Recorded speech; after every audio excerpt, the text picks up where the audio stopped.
Novel Fergus。你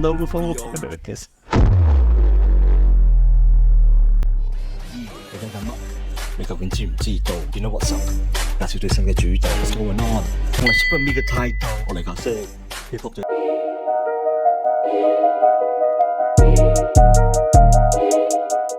Hey yo, what's up? How y'all doing?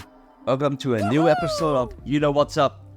Now, can you believe it? This is actually episode 20. If you remember almost a year ago when I first started doing this, I said, maybe I'm not qualified or I don't have enough knowledge of the local Hong Kong scene, right? But turns out that I actually do have a little bit of knowledge of what's happened in the urban scene of Hong Kong. Every week, every weekend, there's shows by rappers in different parts of Hong Kong. We need to bring ourselves up to let the world know that there is a scene out in 2024.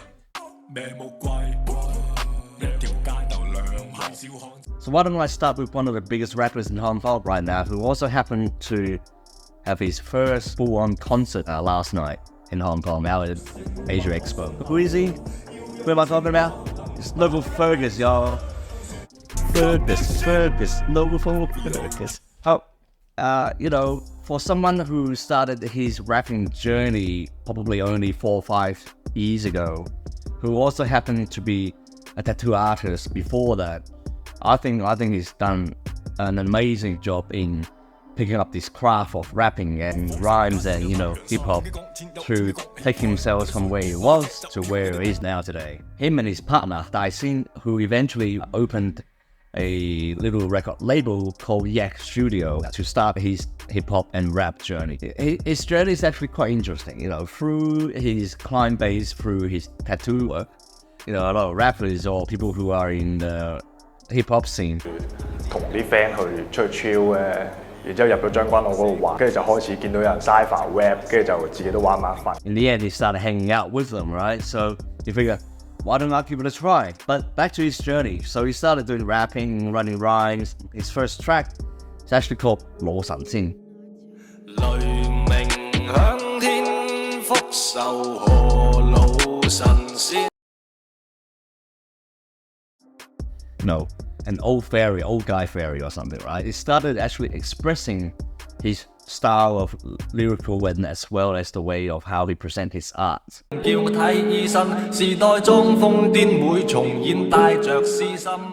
Now there's another track that really got my attention, also in 2019, was called 至尊寶. It's a song that references one of the comedy kings of Hong Kong, 周星馳嘅西遊記 Journey to the West, a Chinese Odyssey Part 2 Cinderella. Story references and goes back to talk about the Journey to the West, the Monkey King. He talked about love, torture of love, and also going through his emotion. And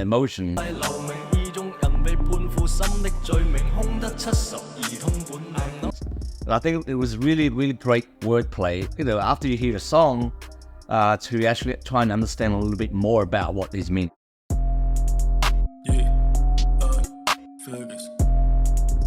Now then came 2020, right? Yeah, Fergus came up with this song called 心水埗. It's the hood that he grew up in when he was young, right? What he's seen, what he's been through, the streets, what you see through his eyes, his...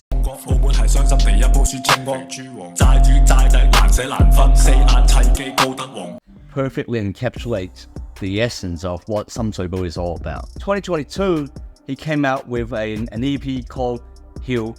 This one is actually referencing a lot of the movies of Hong Kong in the 80s and 90s, 古惑仔, gangster movie, Try It, 黑社會, those 題材 or those topics, he's able to actually package everything up into a sole piece of artwork. There's one song that stood out called 江湖.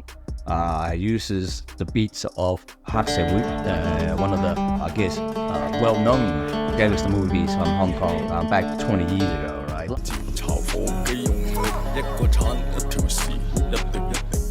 Last year, he's done a couple of crossover tracks with other artists such as Novel Flash, also his label mate, with songs such as 板斧. One thing I really admire, he doesn't care if you're underground or major or mainstream. To me, and I agree as well, because it's such a small place, the fact that you can lead or actually collab with someone and then create a a piece of work that comes out of it, it's more important than fighting between whether you're underground or mainstream, right? To me, he's quite forward thinking. For the first time I've actually seen him live at the Complex Con Hong Kong way back in March this year, right? And you know, I've been wanting to see him live for quite some time now. And during this year, he launched 2 new tracks that had got the town talking, right? Both songs referencing back in Hong Kong movie, one of them being 倩女幽魂, which you've got 王祖賢 by 張國榮啦, and then the other one, 胭脂扣, which is with 胡燕芳, right? Once again, he was able to put the artistic input to create and recraft, and also at the same time thinking his own interpretation of how the stories are being molded. Now these 2 songs, from what I know, it's actually sort of like a part 1, part 2, right? Being 佛道說. In English, he also called it fuck that shit, right? I think it was really good wordplay once again. You know what I'm saying?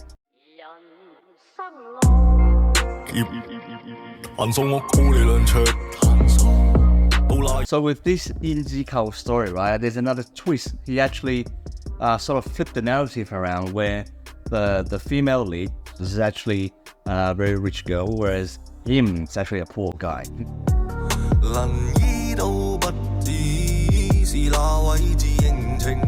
In terms of words and wordplay and lyrics, it's probably one of his own best work so far. More importantly, being able to express it in a way that only he can express it. Now, I hope I get to actually sit down with him one day to talk a little bit more about his journey so far, right? Because I think this is only the beginning, his first 5-6 years. Think about how his aspiration is to actually hopefully take the Hong Kong rap and hip-hop and the underground scene, or whatever you call ground, underground, overground. Make sure the rappers, the producers, the people who hustle for the music and the storytelling to ensure that more people get to listen to. Go for it, dude. 嗱，咁今日嘅時間就差唔多，你話下一集會講咩？咁就等下一集。話你知，Peace，四入。